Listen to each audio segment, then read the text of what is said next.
Hello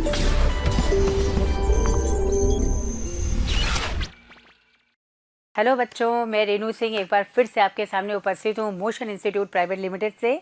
बच्चों, जैसा कि मैंने आपको पहले भी एनालिसिस दी थी और आपको बताया था कि ज़्यादातर क्वेश्चन 90 से 95% तक क्वेश्चन जो है आपके एनसीईआरटी से आएंगे, तो इस बार भी यही हुआ है। पेपर जो है थोड़ा एवरेज ही था, बट स्लाइटली टफ साइड था, और इसमें भी आप देखोगे तो पेपर देख के आपको मज़ा आ गया होगा। ये सब क्वेश्चंस जो हैं वो एनसीईआरटी से हैं। आप एनसीईआरटी के डायरेक्ट स्टेटमेंट पे क्वेश्चंस आए हुए हैं। कुछ बच्चों इसमें एनालिटिकल है, जैसे एनाटॉमी में थोड़ा सा एनालिटिकल था, या मैं कह दूँ मॉलिक्यूलर बेसिस ऑफ इनहेरिटेंस में थोड़ा सा एनालिटिकल था, अदरवाइज और सेल डिवीजन से। अदरवाइज जो है ये क्वेश्चन जो है डायरेक्टली एनसीईआरटी से हैं और मॉडरेट साइड जाते हैं, स्लाइड टफ है। ठीक है, चलिए बच्चों, हम लोग देर ना करते हुए फटाफट जो है इस समय क्वेश्चन को डिस्कस करना स्टार्ट करते हैं। शायद आपने मेरी जो है क्रैश कोर्स की वीडियो भी देखी होगी, जो 3 आवर्स की वीडियो थी, और कंप्लीट क्वेश्चन वहाँ से आए हुए हैं। चलिए हम लोग 1 बाय 1 इस क्वेश्चन को देखते हैं बच्चों। चलिए, इसमें सबसे पहले आता है क्वेश्चन नंबर 101। क्वेश्चन नंबर 101 बच्चों, 101 में देखिए, रे फ्लोरेट्स हैव, हम लोगों को मालूम है कि जो सनफ्लावर होता है एस्टेरेसी फैमिली का है। इसमें बच्चों जो इन्फ्लोरेसेंस होता है वो कैपिटुलम या हेड है, राइट। इसमें क्या होता है कि मेन जो इसका रिसेप्टिकल होता है वो फ्लैटेंड हो जाता है, तो सेंटर में डार्क ब्राउन कलर के जो फ्लावर्स होते हैं बच्चों, वो बाइसेक्सुअल फ्लावर है। ठीक है, इसको कहते हैं डिस्क फ्लोरेट। और जो यहाँ पर येलो कलर के पेटल्स निकले होते हैं इसको कहते हैं रे फ्लोरेट, और ये जो है यूनिसेक्सुअल यानी फीमेल फ्लावर है। Is it okay? चलिए, तो इसमें जो है बच्चों, जो सेंट्रल डिस्क फ्लोरेट था उसमें एक्टिनोमॉर्फिक सिमेट्री होता है, बाइसेक्सुअल फ्लावर होता है, और इसके अलावा जो है यहाँ पर ओवरी सुपीरियर है। बट जो रे फ्लोरेट ऑफ सनफ्लावर है, अगर आपने फ्लोरल अरेंजमेंट देखा होगा तो उसमें आपने देखा होगा कि एपीगाइनस इसमें फ्लावर प्रेजेंट होता है। रे फ्लोरेट में एपीगाइनस फ्लावर को हम लोग बच्चों इस तरह से देख सकते हैं। जैसे मान लीजिए कि लोअर साइड में मैं यहाँ पे बोलूँ, इस तरह से जो है ये यहाँ पर हो गया थैलेमस, इस तरीके का है। ये इसका जो है कैलिक्स हो गया है। अब इसमें आप देखिएगा सारे फ्लोरल पार्ट्स बच्चों इस तरह से डेवलप हैं कि यहाँ पर ओवरी जो है वो तो एकदम लोवेस्ट पोजीशन पे आ जाएगी इस तरीके से, और यहाँ पे आप देखिएगा इसमें ये जो थैलेमस है बच्चों, ये थैलेमस क्या होता है, इस तरह से इलोंगेट कर जाता है। मैं बल्कि यहाँ ना बना के इसको इस तरह से बनाऊंगी, ये थैलेमस इलोंगेट कर जाता है इस तरह से, और सारे फ्लोरल पार्ट यहाँ से डेवलप होते हैं। ठीक है, तो बच्चों जब सारे फ्लोरल पार्ट इस तरह से डेवलप होंगे, ओवरी की पोजीशन क्या हो जाएगी, इन्फीरियर हो जाएगी। तो रे फ्लोरेट में आपको बताना था कि जो फ्लावर होता है वो कैसा होगा, एपिगाइनस कंडीशन में, means all the floral parts are develop from upper part of the ovary in respect with ovary, अगर कहा जाए तो अपर पार्ट से, और ओवरी की पोजीशन क्या हो गई, इन्फीरियर हो गई। यानी आपको बताना था यहाँ पे इन्फीरियर ओवरी, राइट। तो ये फ्लावर क्या हो गया बच्चों, फ्लावर हो गया यहाँ पे एपिगाइनस फ्लावर है, और ओवरी की पोजीशन क्या हो गई, इन्फीरियर, क्योंकि एपिगाइनस फ्लावर में सारे फ्लोरल पार्ट बच्चों अप साइड से डेवलप हो रहे हैं। ठीक है, जब सारे अप साइड से डेवलप होंगे थैलेमस फ्यूज कर जाएगा, तभी पॉसिबल है। इस कंडीशन में, in that condition we are saying that position of the ovary is inferior. इससे आपको आंसर करना था इन्फीरियर ओवरी, राइट। बच्चों इसमें नेक्स्ट क्वेश्चन आता है 103। आप देखिए, number of substrate level phosphorylation in 1 turn of citric acid cycle. First of all, we have to know what is substrate level phosphorylation, where ATP is formed directly from the substrate. आपको पता होना चाहिए, जो भी cellular respiration में energy बन रही है बच्चों, 2 फॉर्म्स में बन रही है। एक डायरेक्ट एनर्जी है विच इज कॉल्ड एटीपी, या कैश कह दो, राइट। सेल के लिए तो यही कैश है ऑब्वियसली, और दूसरा जो है चेक के फॉर्म में which is FADH2 and NADH2, right. तो NADH है, FADH2 बन रहा है, ये समझ लो कैश के फॉर्म में। ये डायरेक्ट एनर्जी नहीं देता है, ये जब इलेक्ट्रॉन ट्रांसपोर्ट सिस्टम में एंटर करेगा उस कंडीशन में जो है ऑक्सीडाइज होकर ऑक्सीजन की प्रेजेंस में तब ATP में कन्वर्ट होता है। Is it okay? चलो, तो इसमें हम लोगों को बताना था बच्चों citric acid cycle which is also called crab cycle, it was first discovered by Hans Kreb, right. तो इस साइकिल में सबसे पहले सिट्रिक एसिड बना, that's why it is called citric acid cycle, और हांस क्रेब ने डिस्कवर किया था, that's why it is also called as crab cycle और ट्राई कार्बोक्सिलिक एसिड साइकिल। इसमें बच्चों आप देखेंगे तो 3 NADH 1 FADH2, और इसके साथ साथ जो है एक ATP या फिर GTP बनता है, राइट। जहाँ पे आपको एनसीईआरटी ने दे रखा है synthesis of GTP is a coupled process. On one side when GTP is synthesized, it synthesizes ATP simultaneously by donating their phosphate. Is it okay? तो आप इसमें देखिएगा क्रैब साइकिल में, जैसे मैं एक शॉर्ट साइकिल बनाती हूँ, इसमें देखिए, दिस इज क्वेश्चन नंबर 103।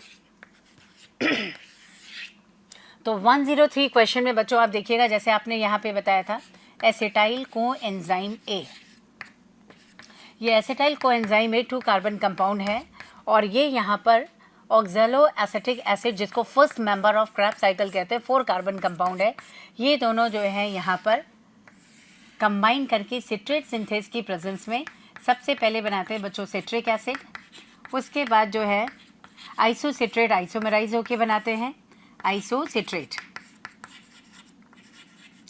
उसके बाद बच्चों नेक्स्ट यहाँ पे आप देखोगे तो ये बनाते हैं यहाँ पे ऑक्जेलो सक्सेनिक एसिड आफ्टर ऑक्सीडेशन, जहाँ पे NADH बनेगा, ठीक है, NADH बनता है फ्रॉम NAD+, इससे बनेगा, तो इससे ऑक्सीडाइज होकर के यहाँ पे बनेगा oxalo succinic acid, oxalosuccinic acid. और फिर यहाँ पे आप देखिएगा after decarboxylation it forms alpha ketoglutaric acid, alpha ketoglutaric acid after decarboxylation. तो आफ्टर डीकार्बोक्सिलेशन बच्चों ये अल्फा कीटोग्लूटरिक एसिड बनाएगा, decarboxylation occur by removal of CO2, right. तो इस तरह से अल्फा कीटोग्लूटरिक एसिड बच्चों एक कार्बन के फॉर्म में CO2 निकला था ना, तो ये 5 कार्बन कंपाउंड हो गया, आप ये देखो इस तरह से। अब बच्चों इसके बाद देखिए नेक्स्ट जो प्रोसेस आती है ये ऑक्सीडेटिव डीकार्बोक्सिलेशन है, जहाँ पे सक्सेनाइल कोएंजाइम ए बनेगा, सक्सेनाइल कोएंजाइम ए, ठीक है। तो सक्सेनाइल कोएंजाइम ए बनेगा आफ्टर ऑक्सीडेटिव डीकार्बोक्सिलेशन, तो आपको बताना है यहाँ पे भी NADH बनेगा, means here oxidation occur by removal of hydrogen, right, and again by removal of CO2 decarboxylation takes place simultaneously and it forms succinyl coenzyme A. Now next succinyl coenzyme A form succinic acid, then fumaric acid and then malic acid, ठीक है। और वापस से जो है ये यहाँ पर फिर से ऑक्सीडेशन के बाद बनाता है ऑक्जेलो acetic acid.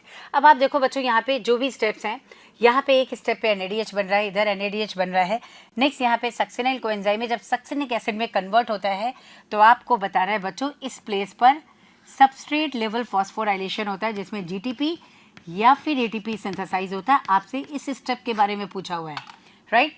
Substrate level phosphorylation means when formation of occur या formation of ATP occurs directly from the substrate. Here you can explain that how ATP is synthesized directly from the succinyl coenzyme A.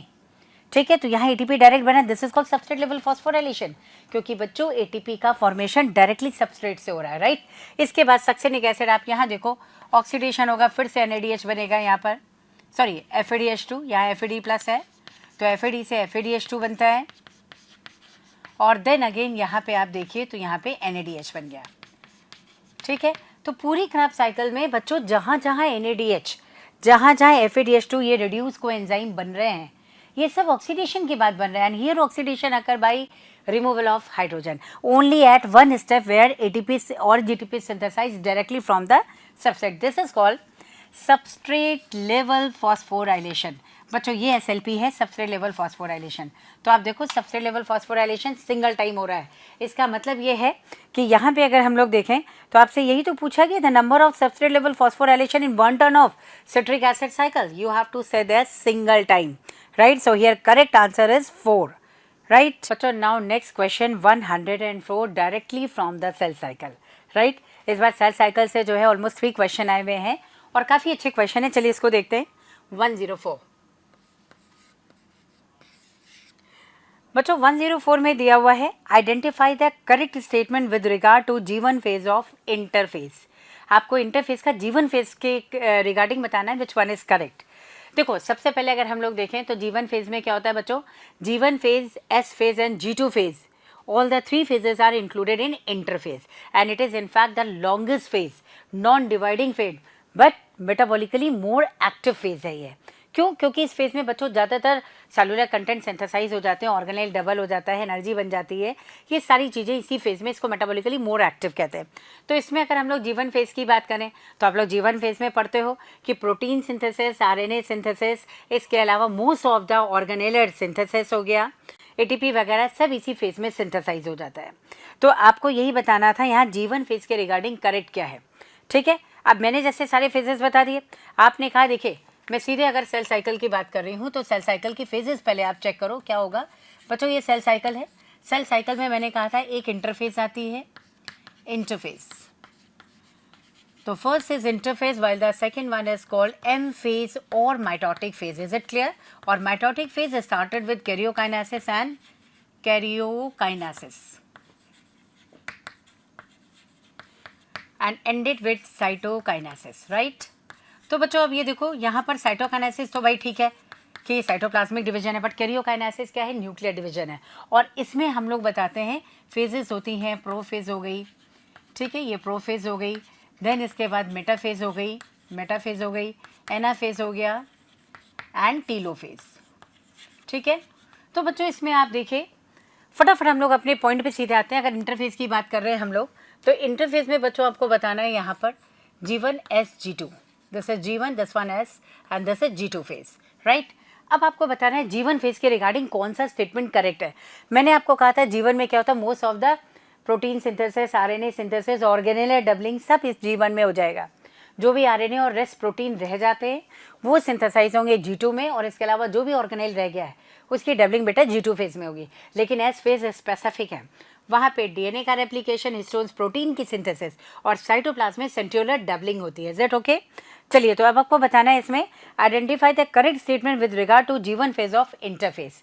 G1 phase के लिए आपको correct बताना है क्या है, cell is metabolically active, grows but does not replicate its DNA. बिल्कुल correct है बच्चों, ये मेटाबॉलिकली एक्टिव फेज है लेकिन डीएनए का रेप्लिकेशन इस फेज में नहीं होता। देखो आप, डीएनए का रेप्लिकेशन तो इस फेज में है, G1 फेज में नहीं होता, ये करेक्ट है। बाकी ये मेटाबॉलिकली एक्टिव है और डेवलप होकर के अपना साइज इंक्रीज करती है। क्लियर? सेकंड है, ये तो करेक्ट है, आंसर 1 करेक्ट है। सेकंड देखिए, न्यूक्लियर डिवीजन टेक्स प्लेस। बच्चों एस फेज में कहाँ न्यूक्लियर डिवीजन है? आपको तो G1 फेज में कहाँ न्यूक्लियर डिवीजन है? न्यूक्लियर डिवीजन तो एम फेज में। आप यहाँ देखो karyokinesis is nuclear division, so this is wrong. Third is DNA synthesis और रेप्लिकेशन टेक्स प्लेस। बच्चों डीएनए सिंथेसिस एस फेज में है, G1 में नहीं। और आपको करेक्ट स्टेटमेंट फाइंड करना with regarding G1 phase, right. Last देख लीजिए, reorganisation of a cell components takes place. बच्चों रीऑर्गेनाइजेशन ऑफ सेल कंपोनेंट कब आता है?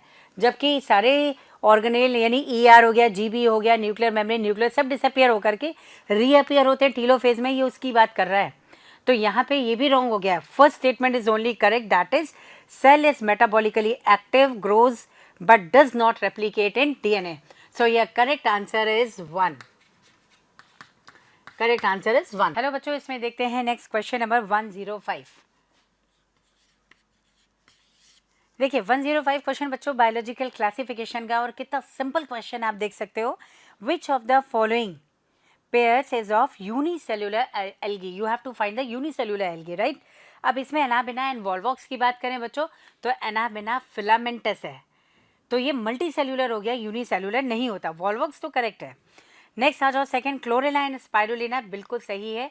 Chlorella is unicellular and spirulina is also unicellular blue green algae, right. तो दोनों unicellular हैं, तो करेक्ट आंसर आप इसमें करेंगे सेकंड, इसका करेक्ट आंसर होगा। थर्ड अगर हम लोग देख लें लेमिनेरिया एंड सार्गासम।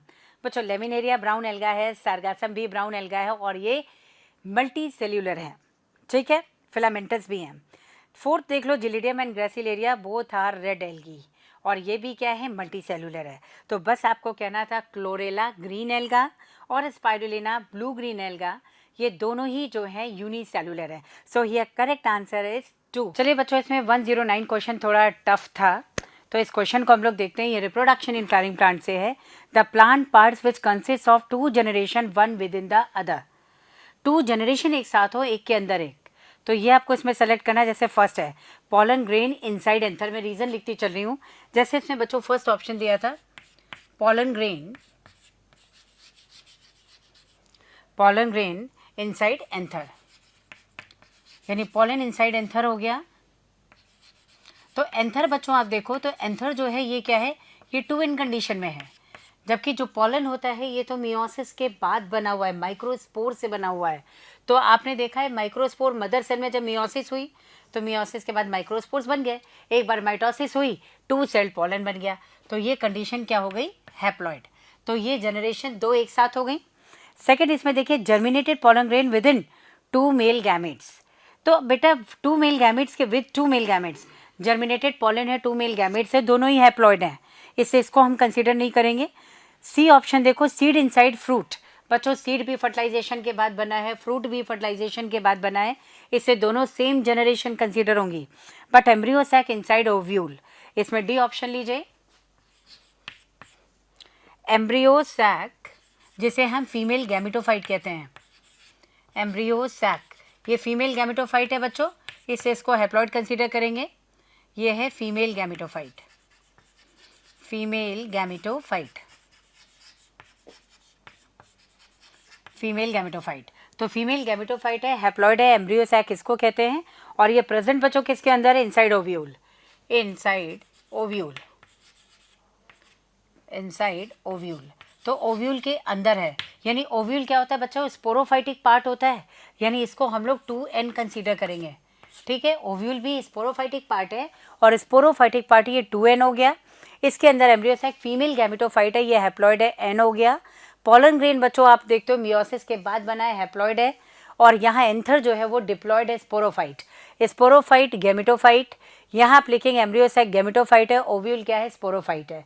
तो ये करेक्ट आंसर इज 2, यानी यहाँ पे जो आंसर करेक्ट होगा बच्चों, ये आंसर हो जाएगा यहाँ पे 2, क्योंकि आंसर 2 जो है ए और डी को कंसीडर कर रहा है, बी और सी क्यों नहीं होंगे? एक बार फिर से ध्यान से सुनो। Germinated pollen grain with 2 male gametes, germinated pollen है, पॉलन हैप्लॉइड है, और 2 मेल गैमेट्स ये भी हैप्लॉइड है, इससे ये एक ही जनरेशन कंसीडर होगी।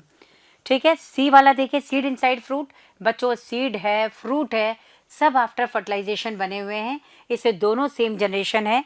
बी और सी आप कंसीडर नहीं करेंगे, correct statement A and D आएगा। इसके अकॉर्डिंग अगर आप देखोगे तो आंसर 2 विल बी करेक्ट। बच्चों नेक्स्ट क्वेश्चन है इसमें 112 क्वेश्चन में देखिए, name the plant growth regulator which upon spraying on sugarcane crop increasing the length of stem thus increasing the yield of sugarcane।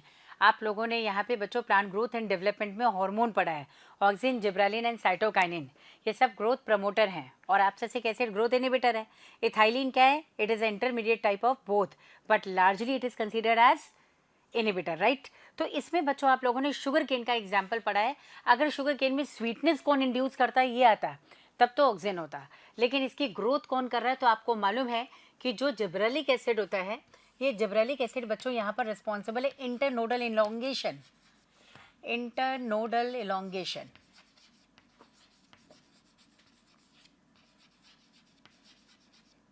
तो बच्चों ये इंटरनोडल इलॉन्गेशन जो है, इसके लिए रिस्पॉन्सिबल कौन है? Gibberellic acid.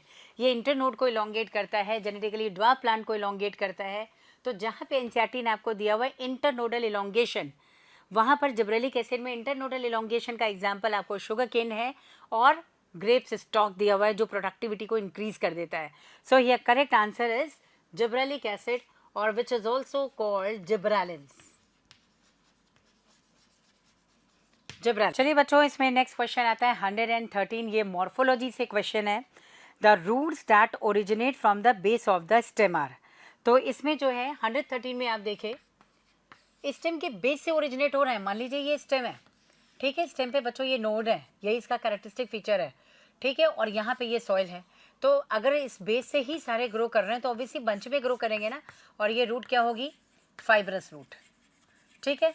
तो बच्चों फाइब्रस रूट जो होती है वो हमेशा, fibrous roots always develop from base of the stem, stem के बेस से डेवलप हो रही। We are not saying that from radicle, radicle से डेवलप तो होती है लेकिन बहुत जल्दी डिसअपियर हो जाती है, राइट। तो यहाँ पे आपको करेक्ट आंसर दिया गया फाइब्रस रूट, यानी ऑप्शन नंबर 3। बाकी अगर आप इसमें देखेंगे तो प्रॉप रूट आप जानते हो बैनान में है, ये तो रॉन्ग है, एरियल ब्रांचेस से डेवलप है। लेटरल रूट्स तो कहीं से भी डेवलप, मेन टैप रूट से भी हो जाती है, बेस ही नहीं कहना ज़रूरी है, ठीक है, यानी टैप रूट में है। और फोर्थ जो दिया है प्राइमरी रूट्स, तो बेटा रेडिकल से ही डेवलप हो रही है, यानी सिंपल आपको कहना है कि अगर स्टेम के बेस से डेवलप हो रही है दैट इज फाइब्रस रूट। सो ये करेक्ट आंसर इज 3rd। बच्चों इसमें नेक्स्ट हम लोग क्वेश्चन देखते हैं 115 में, it is from kingdom Plantae. तो किंगडम प्लांटी में आप देखिएगा कि यहाँ पर आपको दिया गया है जैसे स्ट्रोबेलाई या कोन्स किस में प्रेजेंट होते हैं। मैंने कहा था किंगडम प्लांटी में सारे एल्गी, ब्रायोटेरिडो, जिम्नो को मिलाकर के क्वेश्चन जनरली बन जाता है, तो इस बार यही आया हुआ है। देखिए स्ट्रोबेलाई या कोन क्या होते हैं? जहाँ पर स्पोरोफिल एग्रीगेट होकर के बिल्कुल कॉनिकल स्ट्रक्चर बनाते हैं, दिस इज कॉल्ड कोन या स्ट्रोबिलस कहते हैं। अब मान लीजिए मैंने मार्केंशिया कहा, तो मार्केंशिया में बच्चों कभी भी कोन नहीं होता है, क्योंकि मार्केंशिया का जो रिप्रोडक्टिव जो मेन प्लांट बॉडी है वो गैमेटोफिटिक प्लांट बॉडी है और उस पर इसका स्पोरोफाइट कैप्सूल के फॉर्म में होता है, तो कम से कम स्ट्रोबिलस तो वहाँ नहीं होता, राइट। नेक्स्ट हम लोग बात करते हैं बच्चों इक्विसेटम, यही करेक्ट है। इक्विसेटम का इस तरह का आप लोगों को एक डायग्राम इस तरह से दिया हुआ है, ऐसे करके ये राइजोम हो गया, इस तरह से बना हुआ है इक्विसेटम, और यहाँ पे आप देखिएगा इस तरह से करके ये कोन बना हुआ है बच्चों, ठीक है। और ये जो है इस तरह से साइड ब्रांचेस इस तरह से बनी हुई हैं। तो ये जो इस तरह के स्ट्रक्चर बने हुए ना, ये जो है किसका है, ये यहाँ पे एक्विसेटम का है, जिसे हम लोग हॉर्सटेल कहते हैं, और इस तरह से सबसे टॉप पे कोन बना हुआ है, राइट। अब साल्विनिया देखो, तो साल्विनिया में तो ऐसा कोन लाइक कोई स्ट्रक्चर ही नहीं बच्चों, स्पोरो मतलब वहाँ पे आप कह देंगे कि वहाँ पर कभी भी कोन प्रेजेंट नहीं होता है, ठीक है। तो यहाँ पे जो है इसका स्पोरोकार्प होता है, वो स्पोरोकार्प मतलब वाटर पे या सरफेस पे फ्लोट करता है, तो कभी भी कोन नहीं है वहाँ पे, स्पोरोकार्प है। और अगर टेरिस ड्रायोप्टेरिस सेरेडियम ये सब बात करेंगे आप लोग, जो एडवांस जो है यहाँ पे इसका एग्जाम्पल है, क्या कहते हैं, टेरिडोफाइट का, जिन्हें आप फॉइंट्स कहते हो, तो वहाँ पे लीफ की एबैक्सियल सरफेस पे या लीफ ऐसे अगर प्रेजेंट है ना, तो लीफ की बच्चों आप लोग देखेंगे एबैक्सियल सरफेस पे जाके स्पोरेंजिया ग्रुप में प्रेजेंट है, विच आर कॉल्ड सोराई, लेकिन वो कोन नहीं बनाता है। सो हियर करेक्ट आंसर इज 2, यानी 2 यानी एक्विसेटम में बच्चों कोन है, राइट। चलिए बच्चों इसमें नेक्स्ट देखते हैं 116 question. It is from cell division. बच्चों इस बार सेल डिवीजन से भी 3 क्वेश्चंस आए हुए हैं, चलिए फटाफट आप इसको डिस्कस करते हैं। Dissolution of the synaptonemal complex occurs during, मैं आपको थोड़ा सा बता दूं, ये पार्ट बच्चों किसका है, मियोसिस का है, ठीक है। मियोसिस 2 टाइम्स होती है, meiosis first and meiosis second. We are talking about the meiosis first. तो मियोसिस फर्स्ट के अगर हम लोग डिफरेंट फेजेस को देखें बच्चों, जहाँ क्रोमोसोम नंबर हाफ हो जाते हैं, which is also called as reductional division, right. तो रिडक्शनल डिवीजन में बच्चों अगर मैं यहाँ पे देखूँ प्रोफेज फर्स्ट, तो प्रोफेज फर्स्ट लॉन्गेस्ट फेज है। मैंने आपसे कहा भी था कि प्रोफेज फर्स्ट क्वेश्चन आता कहाँ से है, क्वेश्चन हमेशा जो आते हैं वो जाइगोटीन, पेकाइटीन, डिप्लोटीन, डाइकाइनेसिस या तो यहाँ से आएंगे या फिर एनाफेज फर्स्ट और एनाफेज सेकंड से आते हैं। तो इस बार जो क्वेश्चन आया वो डिप्लोटीन स्टेज से आया हुआ है। इसमें अगर मैं डिफरेंट फेजेस की बात करूँ, लाइक द प्रोफेज फर्स्ट में सबसे पहले लेप्टोटीन है, मैं बहुत इंपॉर्टेंट फेजेस केवल बताऊंगी, leptotene, zygotene, zygotene, third one is pachytene, diplotene, diplotene and diakinesis. मैं जल्दी से फेजेस आपको बता रही हूँ, आप इसको फास्ट सुन लीजिए और अपने आंसर्स को देख लीजिएगा। बच्चों सबसे इंपॉर्टेंट फेज अगर मैं बताऊँ तो लेप्टोटीन फेज में होता क्या है, इंपॉर्टेंट इवेंट क्या है एक्चुअली, तो इंपॉर्टेंट इवेंट क्या है, लेप्टोटीन स्टेज में chromatins after condensation converted into chromosomes, right. इसके अलावा जाइगोटीन की बात करें तो यहाँ साइनेप्टोनीमल कॉम्प्लेक्स के फॉर्मेशन से होमोलोगस क्रोमोसोम्स की पेयरिंग है, विच इज कॉल्ड साइनेप्सिस। यानी मैं अगर यहाँ पे लिखूँ तो मैं यहाँ पे लिखूँगी सीधे सीधे कि जो क्रोमैटिन्स है, इंपॉर्टेंट फेज क्या है, chromatins, it is converted into chromosomes after condensation, chromosomes. Next बच्चों यहाँ पे देखते हैं जाइगोटीन, इसको आइडेंटिफाई करते हैं साइनेप्सिस से। साइनेप्सिस क्या है, it is a pairing of homologous chromosome by the formation of synaptonemal complex. उस साइनेप्टोनीमल कॉम्प्लेक्स में बच्चों यहाँ पर रिकॉम्बिनेशन नॉड्यूल होता है, और रिकॉम्बिनेशन नॉड्यूल की हेल्प से पेकाइटीन स्टेज में क्या होता है, क्रॉसिंग ओवर, राइट। तो यहाँ पे क्रॉसिंग ओवर होगा। इसका मतलब ये है बच्चों कि यहाँ पर साइनेप्सिस का पर्पज या साइनेप्टोनीमल कॉम्प्लेक्स के फॉर्मेशन का पर्पज ही क्रॉसिंग ओवर है, ठीक है। तो क्रॉसिंग ओवर हो गया। अब क्रॉसिंग ओवर अगर कंप्लीट हो जाता है यहाँ पर, तो ज़रूरत क्या है साइनेप्टोनीमल कॉम्प्लेक्स की, तो ऑब्वियसली इस फेज के एंड से डिसॉल्व होना स्टार्ट हो जाता है, और फाइनली डिप्लोटीन स्टेज में जा करके यहाँ पर फिर से साइनेप्टोनीमल कॉम्प्लेक्स डिसॉल्व हो जाता है, और तब दोनों क्रोमोसोम सेपरेट होते हैं, जिससे हम कहते हैं जहाँ पे अटैच रह जाएं उसे कहते हैं काइस्मेटा फॉर्मेशन। यानी आपको यहाँ बताना है डिसोल्यूशन ऑफ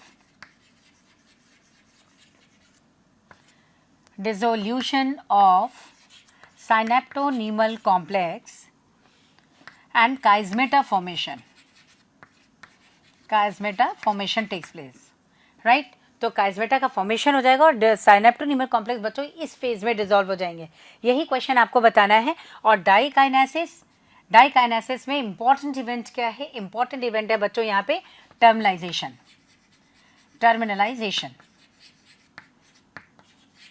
तो ये टर्मिनलाइजेशन का मतलब है बच्चों, it is a shifting of chiasmata towards terminal end, right, this is called terminalization. तो आपको बताना था यहाँ पे इसमें dissolution of the synaptonemal complex occurs during, तो आप देखो किस फेज में साइनेप्टोनीमल कॉम्प्लेक्स का डिसोल्यूशन होता है, that is diplotene stage. So here correct answer is first. तो फर्स्ट आंसर बच्चों यहाँ पे करेक्ट। बच्चों नेक्स्ट इसमें आता है 118 question, it is directly from molecular basis of inheritance, और वहां पर है प्रोटीन सिंथेसिस से, राइट। तो दिस इज 118 क्वेश्चन। बच्चों 118 क्वेश्चन में आपसे स्टेप्स पे क्वेश्चन आए हुए हैं। क्वेश्चन आपसे पूछा गया the first phase of translation is, what is translation? Synthesis of protein, right. अब इसमें फर्स्ट ऑप्शन देखो, amino acylation of transfer RNA, second है बच्चों recognition of an anticodon site, third है binding of messenger RNA to ribosome, और fourth है बच्चों recognition of DNA molecule. तो सबसे पहला स्टेप होता है activation of amino acid. Amino acid बच्चों यहाँ पर amino acid transfer RNA synthesis enzyme की प्रेजेंस पे एटीपी से कंबाइन करके एक्टिवेट होगा, और फिर यही अमाइनो एसिड जो है ट्रांसफर आरएनए की चार्जिंग करता है, मतलब उससे अटैच होगा। तो उस कंडीशन में जो एनर्जी है, जो ट्रांसफर आरएनए एनर्जी है और एंजाइम है, वो रिलीज हो जाता है। यानी इसका जो फर्स्ट स्टेप होगा that is amino acylation of transfer RNA, right. So ये करेक्ट आंसर इज 1। आप इसमें देखिएगा, अगर मान लीजिए मैं फर्स्ट स्टेप करती हूँ तो क्या होगा, activation of, this is activation of amino acid, activation of amino acid. Second इसका जो प्रोसेस होता है बच्चों, अगर अमाइनो एसिड एक्टिवेट हो जाता है तो चार्जिंग ऑफ ट्रांसफर आरएनए, ये एक्टिवेटेड अमाइनो एसिड क्या करते हैं, ट्रांसफर आरएनए से अटैच हो जाएंगे, that is charging of transfer RNA, charging of transfer RNA, ठीक है। नेक्स्ट बच्चों इसमें देखिए अब क्या होगा प्रोसेस, जो मैसेंजर आरएनए वो अपने कैप एंड के थ्रू स्मॉलर सब यूनिट ऑफ राइबोसोम से अटैच होता है। तो इन्हें अगर मैं यूकैरियोटिक की बात करूं तो 40S मैसेंजर 40S स्मॉलर सब यूनिट प्लस मैसेंजर आरएनए इसका अटैचमेंट होगा, और उसके बाद जाकर के फर्स्ट जो अमाइनो एसिड होगा उसे लेके ट्रांसफर आरएनए अटैच होगा। सो ये first process is activation of amino acid. So यहाँ पे क्या दिया हुआ, amino acylation of transfer RNA. So this is correct. So ये करेक्ट आंसर इज 1। बच्चों नेक्स्ट 120 क्वेश्चन में आप देखिए फोटो रेस्पिरेशन से रिलेटेड है। So first of all we have to know what is photo respiration. When instead of photosynthesis, their respiration takes place inside chloroplast when oxygen concentration is higher and CO2 concentration is comparatively low. This is called photorespiration. यानी light की presence में chloroplast के अंदर photosynthesis ना होकर के photo respiration हो जाए, इसका मतलब CO2 कंसंट्रेशन लो था ऑब्वियसली और ऑक्सीजन कंसंट्रेशन हायर थी, ठीक। This is called photo respiration. This is also called C2 cycle because here first stable product is glycolate और फॉस्फोग्लाइकोलेट, राइट। वो 2 कार्बन कंपाउंड है। तो बच्चों क्वेश्चन यहाँ से था ऑक्सीजनेशन एक्टिविटी ऑफ रुबिस्को। हम लोग को मालूम है rubisco it act as oxygenase as well as carboxylase enzyme, दोनों की तरह एक्ट करता है बच्चों ये, ठीक है। इसीलिए इसको most abundant enzyme on earth कहा गया है।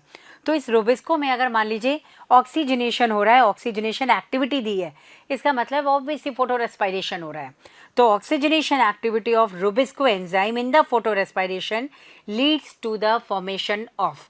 तो बच्चों मैं आपको ये बता दूं कि रुबिस्को की प्रेजेंस में RuBP रिबुलोज 1,5 बाइफॉस्फेट, ये अगर CO2 से कंबाइन करने की बजाय ऑक्सीजन से कंबाइन कर रहा है, ऑक्सीजनेज एक्टिविटी दे रहा है, तो आपको बताना है यहाँ पर ये एक तो 2 कार्बन कंपाउंड बनाता है फॉस्फोग्लाइकोलेट, फॉस्फोग्लाइकोलेट, फॉस्फोग्लाइकोलेट, ठीक है। ये 2 कार्बन कंपाउंड है और यहाँ पे बना देगा बच्चों 3 carbon compound, 3 carbon compound PGA phosphoglyceric acid, ठीक है। अब आप देखो RuBP क्या है, रिबुलोज 1,5 बाइफॉस्फेट 5 कार्बन कंपाउंड है, ठीक। ऑक्सीजन ले रहा है, CO2 नहीं ले रहा है, तो अभी भी 5 कार्बन है, 2 कार्बन वो फॉस्फोग्लाइकोलेट बनाएगा और 1 मॉलिक्यूल बनाता है 3 carbon phosphoglyceric acid.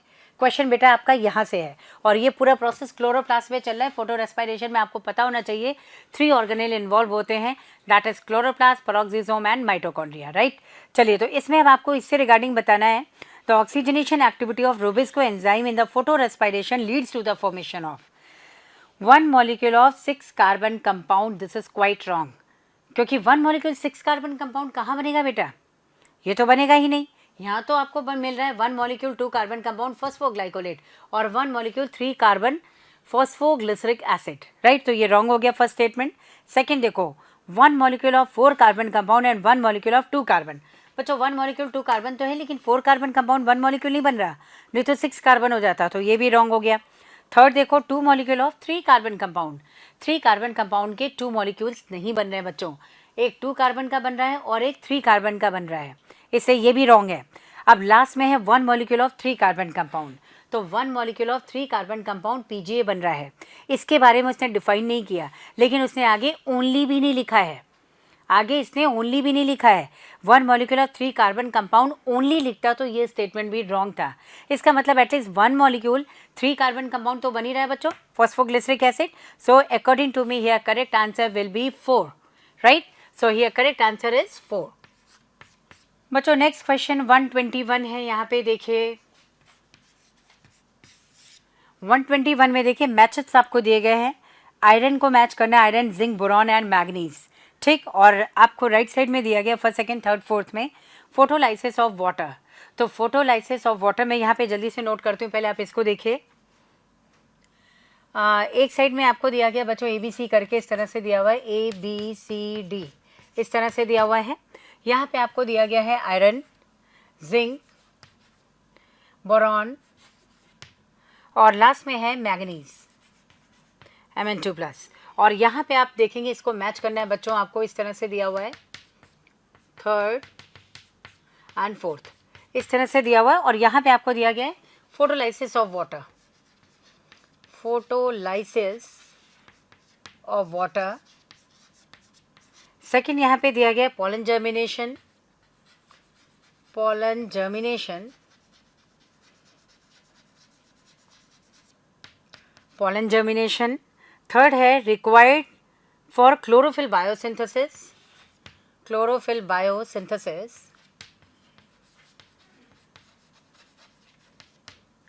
And last one is indole acetic acid biosynthesis, biosynthesis. बच्चों इसमें अगर हम लोग कॉम्बिनेशन मैच करें तो आप लोग देखिए, फोटोलाइसिस ऑफ वाटर के लिए हम लोग यहाँ पे 2 एलिमेंट मेनली पढ़ते हैं, कौन सा है, मैग्नीज एंड क्लोरीन आयन, ठीक, मैग्नीज एंड क्लोराइड आयन्स ये होते हैं, और इसके अलावा कैल्शियम होता है। तो इसका मतलब ये है कि फोटोलाइसिस ऑफ वाटर को हम मैग्नीज से इस तरह मैच कर सकते हैं।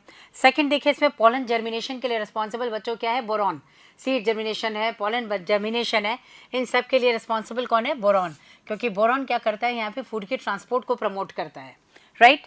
नेक्स्ट देखिए यहाँ पर क्लोरोफिल बायोसिंथेसिस के लिए बच्चों कौन सा रिस्पॉन्सिबल है, आयरन, आयरन की प्रेजेंस में ही क्लोरोफिल की सिंथेसिस होगी, तो इसको आप क्लोरोफिल से कंपेयर करोगे। और नेक्स्ट है जिंक, आप लोग ने पढ़ा है इंडोल एस्टिक एसिड का प्रिकर्सर क्या होता है, ट्रिप्टोफैन अमाइनो एसिड, और जिंक इसकी सिंथेसिस के लिए रिक्वायर्ड है, तो यहाँ पे आ जाएगा जिंक।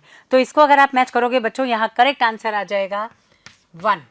आपकी जो मैचअप्स मैच हो रही है वो किससे मैच हो रही है, आंसर 1 से, राइट। तो इसमें नेक्स्ट हम लोग क्वेश्चन देखते हैं, क्वेश्चन नंबर 122 में बच्चों दिया हुआ name the enzyme that facilitate opening of DNA helix during transcription. बच्चों डीएनए हेलिक्स की जो ओपनिंग होती है वो हेलिकेज एंजाइम करता है, लेकिन एनसीईआरटी ने एक स्टेटमेंट दिया है, RNA polymerase facilitate the, RNA polymerase also facilitate the opening of helix. Actually वो आरएनए पॉलीमरेज होलो एंजाइम होता है, तो RNA polymerase enzyme is more correct, right. तो यहाँ जो करेक्ट आंसर आएगा बच्चों यहाँ पर वो आ जाएगा RNA polymerase, second option, RNA polymerase, ठीक है, क्योंकि आरएनए पॉलीमरेज भले चाहे ट्रांसक्रिप्शन हो रहा है, ट्रांसक्रिप्शन के लिए डीएनए हेलिक्स की ओपनिंग बच्चों हेलिकेज ही करेगा, लेकिन आरएनए पॉलीमरेज को फैसिलिटेट करता है, मतलब उसकी हेल्प से जो है हेलिकेज ओपन करेगा। So correct answer will B second. बच्चों नेक्स्ट क्वेश्चन आता है 126। 126 question is from photosynthesis, right. तो 126 में देखते हैं बच्चों, 126 क्वेश्चन में दिया हुआ है, in light reaction plastoquinone facilitate the transfer of electrons from. जल्दी से शॉर्ट इसका एक टेबल मैं बना देती हूँ और आप लोग इसको चेक करिएगा। Here photo system second is present, when light is fall on photosystem second, it emits the electron which is directly taken up by pheophytin, and then it is transferred to the plastoquinone, and after that their cytochrome complex, cytochrome B6 and F3, B6 and F3, ये present होता है और इसके बाद PC plastocyanin इसमें transfer होकर के ये यहाँ पर इस तरह से फोटो सिस्टम 1 में एंटर करता है, क्योंकि फोटो सिस्टम 1 में भी बच्चों जब लाइट पड़ती है ना तो ये भी क्या करता है, यहाँ से इलेक्ट्रॉन एमिट करता है। तो इसका जो इलेक्ट्रॉन का एमिशन है, ये इलेक्ट्रॉन एमिट करेगा iron sulpha protein complex, then ferredoxin हो गया, देन एफएनआर हो गया, और एफएनआर के बाद जो है ये यहाँ पे एनएडीपी रिडक्टेज एंजाइम है, उसकी प्रेजेंस में एनएडीपी प्लस जो है वो कन्वर्ट हो जाएगा NADPH2 में फ्रॉम NADP प्लस। ठीक है, ये सीक्वेंस है। अब आप इस सीक्वेंस के थ्रू फॉलो करो। आपको यहाँ पे देखना है, in light reaction plastoquinone facilitate the transfer of electrons from, मतलब ये कहाँ से ट्रांसफ़र कर रहा है इलेक्ट्रॉन का, प्लास्टोक्विनोन। तो यहाँ फर्स्ट ऑप्शन गिवन है photo system 1 to NADP plus. क्या बच्चों ये फोटो सिस्टम 1 से NADP प्लस में इलेक्ट्रॉन ट्रांसफ़र कर रहा है? नो, ये तो प्लास्टोक्विनोन ये रहा, और इसको बताना है कि ये इलेक्ट्रॉन कहाँ से ट्रांसफ़र करेगा, तो first option is wrong. Now the second option photo system 1 to ATP synthase. तो बच्चों फोटो सिस्टम 1 से ATP सिंथेज में इलेक्ट्रॉन ट्रांसफ़र नहीं करता है, बल्कि फोटो सिस्टम 2 होना चाहिए था, इससे ये भी रॉन्ग है। नेक्स्ट ये है photo system 2 to cytochrome complex, this is correct, क्योंकि अगर आप यहाँ पे देखो तो आपको प्लास्टोक्विनोन कहाँ से ट्रांसफ़र कर रहा है, तो इसने दिया हुआ है from photo system 2 to cytochrome complex. इस तरह से इलेक्ट्रॉन ट्रांसफ़र कर रहा है कौन, प्लास्टोक्विनोन। ठीक है, तो ये third answer is correct, photo system 2 to cytochrome complex. तो यहाँ पे हम लोग थर्ड ऑप्शन करेक्ट मानेंगे। फोर्थ वाला भी देखते हैं, फोर्थ में क्या है, cytochrome B6F complex to PS1। अब साइटोक्रोम B6 से PS1 तक क्या प्लास्टोक्विनोन ट्रांसफ़र कर रहा है इलेक्ट्रॉन? बिल्कुल नहीं कर रहा है। इसे plastoquinone transfers electron from photo system 2 to cytochrome complex, this is correct. So यह correct answer will be third. बच्चों यहाँ पर नेक्स्ट क्वेश्चन 127 मॉलिक्यूलर जेनेटिक्स से है। जल्दी से देखते हैं 127 कौन सा क्वेश्चन है। 127 में आप देखिएगा, if the distance between the two consecutive base pairs is 0.34 nanometre. दो कंसेक्यूटिव बेस पेयर के बीच का डिस्टेंस DNA में दिया गया है 0.34 नैनोमीटर है, ये फिक्स्ड है, राइट।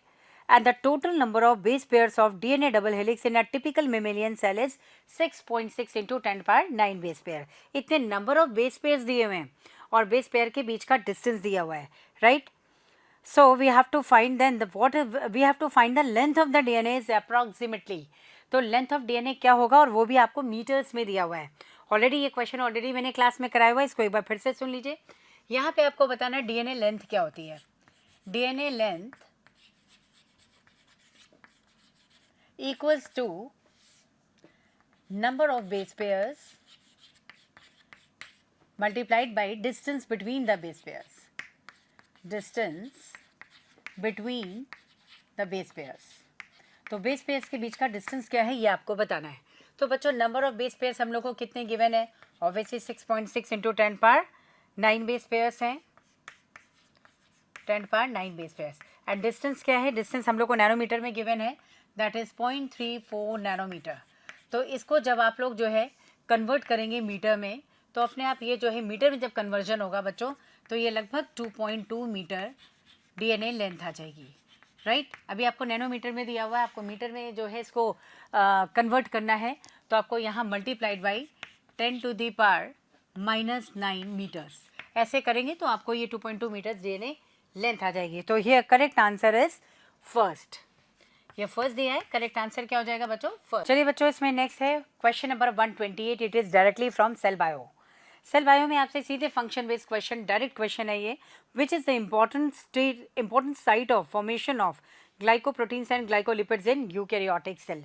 बच्चों आपको पता है कि प्रोटीन की सिंथेसिस राइबोसोम, फ्री राइबोसोम में होती है, या फिर RER प्रोटीन को सिंथेसाइज करता है, राइट। तो अगर मैं ये मान लूँ कि मान लीजिए ये RER है, रफ एंडोप्लाज्मिक रेटिकुलम, और ये SER है, स्मूथ एंडोप्लाज्मिक रेटिकुलम। तो बच्चों रफ एंडोप्लाज्मिक रेटिकुलम ये तो बनाता है प्रोटीन्स, ये बनाते हैं प्रोटीन्स, और ये बनाते हैं यहाँ पे लिपिड्स, राइट। अब फर्दर जो है यहाँ पे जब लिपिड्स का फॉर्मेशन हो जाता है, तो यहाँ जो गोल्जी बॉडीज़ हैं, इस गोल्जी बॉडीज़ के थ्रू ये फर्दर प्रोसेसिंग होगी। आप लोगों ने पढ़ा है ये इसका सिस कंडीशन है GB का, यहाँ से ये जो है प्रोटीन्स पैक्ड होकर के प्रोटीन वेसिकल यहाँ से फ्यूज़ होते हैं और ग्लाइकोप्रोटीन बनके यहाँ से रिलीज हो जाएंगे। इन द सेम वे जो लिपिड्स हैं बच्चों, ये भी फर्दर प्रोसेसिंग के लिए सिस फेज से फ्यूज होगा और फर्दर प्रोसेसिंग के बाद ग्लाइकोलिपिड्स बना के इसके ट्रांसफेज से रिलीज हो जाता है। तो यानी यहाँ पे जो ये बनाएगा यहाँ पे ग्लाइकोप्रोटीन्स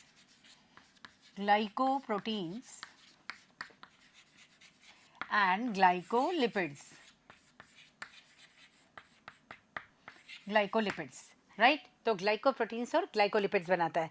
इसका मतलब ये फंक्शन किसका है बच्चों? फर्स्ट ऑप्शन यहाँ करेक्ट है, दैट इज जीबी। सो ये correct answer will B GB. मैं ER नहीं कह सकती, मैं पॉलीसोम क्या होता है? When many ribosomes are attached with the messenger RNA at the time of protein synthesis, this is called polysome और polyribosome।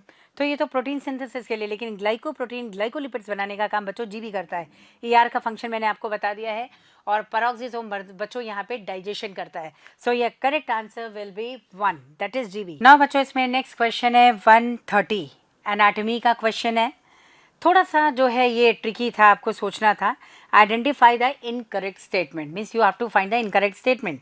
Sapwood is the inner most secondary xylem and is lighter in colour. बच्चों ये wrong है, क्योंकि inner most xylem layer जो होती है, secondary layer होती है, वो हार्टवुड बनाती है, सैपवुड नहीं। ठीक है, तो ये स्टेटमेंट रॉन्ग है। आपको रॉन्ग स्टेटमेंट फाइंड करना था। तो रॉन्ग स्टेटमेंट फर्स्ट वाला हो जाएगा, sapwood is the inner most secondary xylem. This is wrong, क्योंकि सैपवुड जो होता है बच्चों just inner to vascular cambium होता है। अगर आपको याद हो तो जैसे मान लीजिए मैं यहाँ पे क्वेश्चन नंबर 130 की बात कर रही हूँ। 130 में आपको सेंटर में जो है इस तरह से कुछ प्राइमरी जाइलम इस तरह से सेंटर में आ जाते हैं। उसके बाद सेकेंडरी जाइलम बच्चों इस तरह से बहुत सारे बन जाएंगे, ये सेकेंडरी जाइलम हो गए।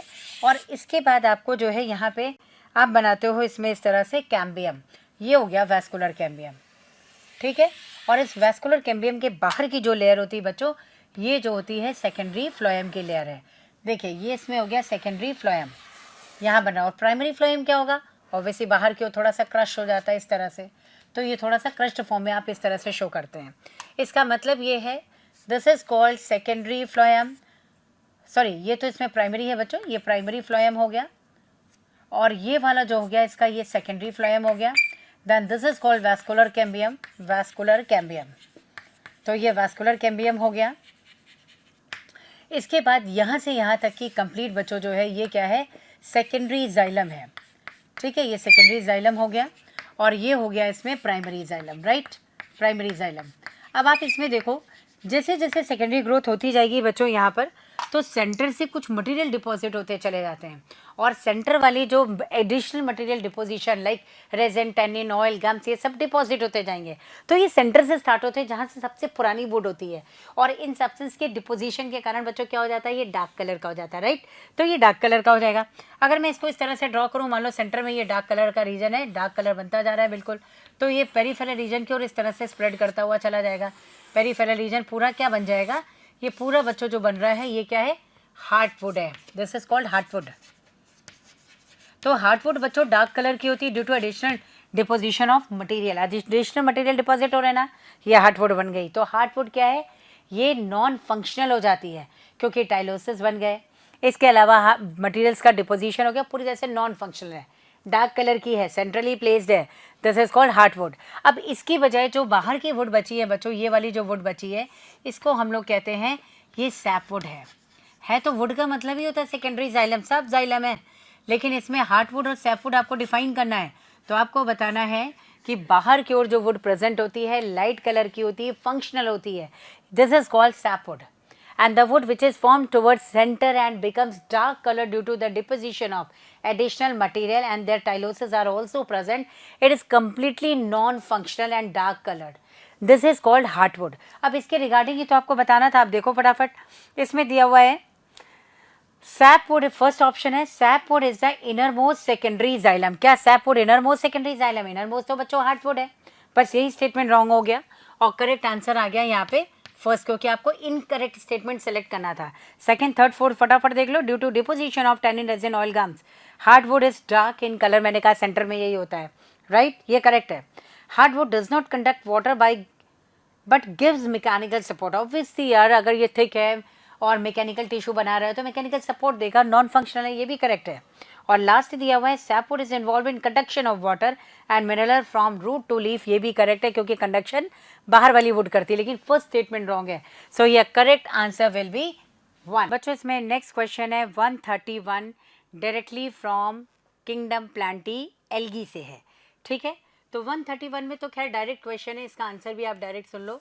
Question is given floridean starch has structure similar to. हम लोगों को मालूम है कि रेड एल्गी में बच्चों जो फूड का स्टोरेज होता है वो फ्लोरिडियन स्टार्च के फॉर्म में होता है, ठीक है। तो इसके रिगार्डिंग आपको बताना था floridean starch has structure similar to, इसका स्ट्रक्चर बच्चों सिमिलर किसके होता है, एमाइलोपेक्टिन है। तो एमाइलोपेक्टिन और ग्लाइकोजन से जो है बिल्कुल सिमिलर होता है इसका स्ट्रक्चर। तो करेक्ट आंसर जो है वो तो 4th हो गया। लेकिन first option mannitol and Elgin, ये तो ऑलरेडी ब्राउन एल्गी में है, जबकि फ्लोरिडियन स्टार्च क्या है, रेड एल्गी का रिजर्व फूड प्रोडक्ट है। नेक्स्ट देख लो लेमिनेरिन एंड सेल्यूलोज, रॉन्ग है। लेमिनेरिया भी जो है वो ब्राउन एल्गी का reserve food laminarin sorbitol mannitol oil के फॉर्म में है। स्टार्च एंड सेल्यूलोज है, तो ये तो नॉर्मल हो गया। स्टार्च जो है हायर प्लांट में स्टोरेज है, लेकिन यहाँ पे अलग अलग आपको नाम दे दिया गया है एल्गी के लिए। तो एल्गी के रेस्पेक्ट में आपको करेक्ट आंसर बताना था structure of floridean starch is similar to the amylopectin and glycogen. It is directly from your NCERT. So your correct answer is 4। इसमें आपको कुछ भी नहीं करना, 4th आंसर डायरेक्ट देना है। बच्चों नेक्स्ट क्वेश्चन आता है, it is directly from cell division. 132 देखते हैं, ये सेल डिवीजन का क्वेश्चन है। अगर आपने सेल डिवीजन थोड़ा भी सीरियसली पढ़ लिया होगा तो डेफिनेटली आप इसका आंसर कर सकते हो। बच्चों इसमें जो है 130 में दिया हुआ है मैचअप्स, और आपको मैच करना था। मैंने अभी आपको सारे स्टेप्स बताए थे कि जाइगोटीन में जो है इसका मेन इवेंट क्या होता है, साइनेप्सिस। पैकाइटीन का मेन इवेंट क्या होता है, क्रॉसिंग ओवर। फिर डिप्लोटीन का मेन इवेंट क्या होता है, या तो लैम्ब्रश क्रोमोसोम का फॉर्मेशन बताते हो या आप बताते हो काइजमेटा फॉर्मेशन। और सबसे लास्ट में डाइकाइनेसिस में टर्मिलाइजेशन। बस आपको यही मैच करना था। यानी आप यहाँ देखो जाइगोटीन, तो जाइगोटीन की मैचिंग जो है बच्चों किससे होगी, यहाँ पर साइनेप्सिस दिया हुआ है, होमोलॉगस क्रोमोसोम्स की पेयरिंग है, साइनेप्सिस। नेक्स्ट जो है यहाँ पे पैकाइटीन स्टेज है, पैकाइटीन स्टेज देखिए, इसको जो है सीधे मैच करते हैं क्रॉसिंग ओवर से, ठीक है। क्रॉसिंग ओवर दिया हुआ है, क्रॉसिंग ओवर। और नेक्स्ट इसमें आप देखिए डिप्लोटीन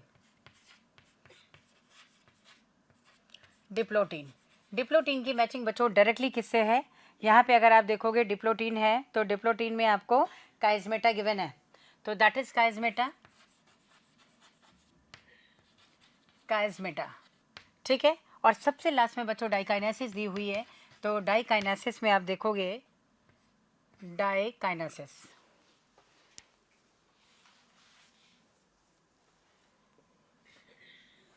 और नेक्स्ट यहाँ पर है डाइकाइनेसिस। तो डाइकाइनेसिस के लिए बच्चों यहाँ पे आपको दिया हुआ है टर्मिलाइजेशन। सो अगर इस मैचिंग को देखोगे टर्मिलाइजेशन,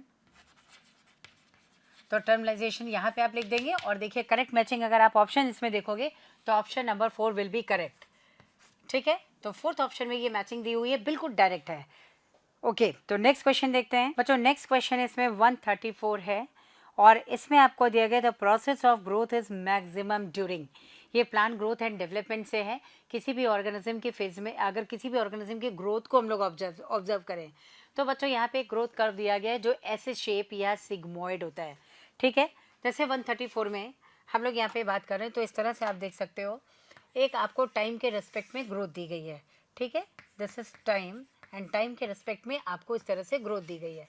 तो नॉर्मल किसी भी ऑर्गेनिज्म में बच्चों जो ग्रोथ होती है वो ग्रोथ हमेशा ऐसे शेप या सिग्मोइड इस तरह से होती है, ठीक है। क्योंकि कोई भी ऑर्गेनिज्म है ऑब्वियसली उसका एग्जिस्टेंस है, जीरो से तो हम लोग स्टार्ट नहीं कर सकते, तो हम लोगों को यहाँ से स्टार्ट करना है, राइट। इनिशियली क्या होता है बच्चों, ग्रोथ जो होती है बहुत स्लो होती है, ठीक है। इसे हम कहते हैं यहाँ पे लैग फेज, ये लैग फेज है। तो लैग फेज में क्या होता है, more time and less growth है, this is called lag phase.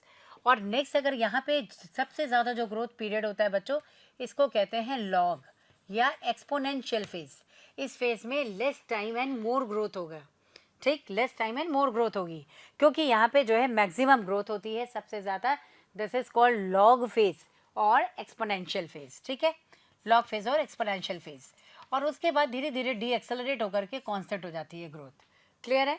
तो आपसे बच्चों क्वेश्चन यहीं से पूछा गया है, the process of growth is maximum during, तो आपको लिखना था क्या, सेनेसेंस, सेनेसेंस का मतलब एजिंग होता है बेटा, ग्रोथ नहीं होगी कभी भी।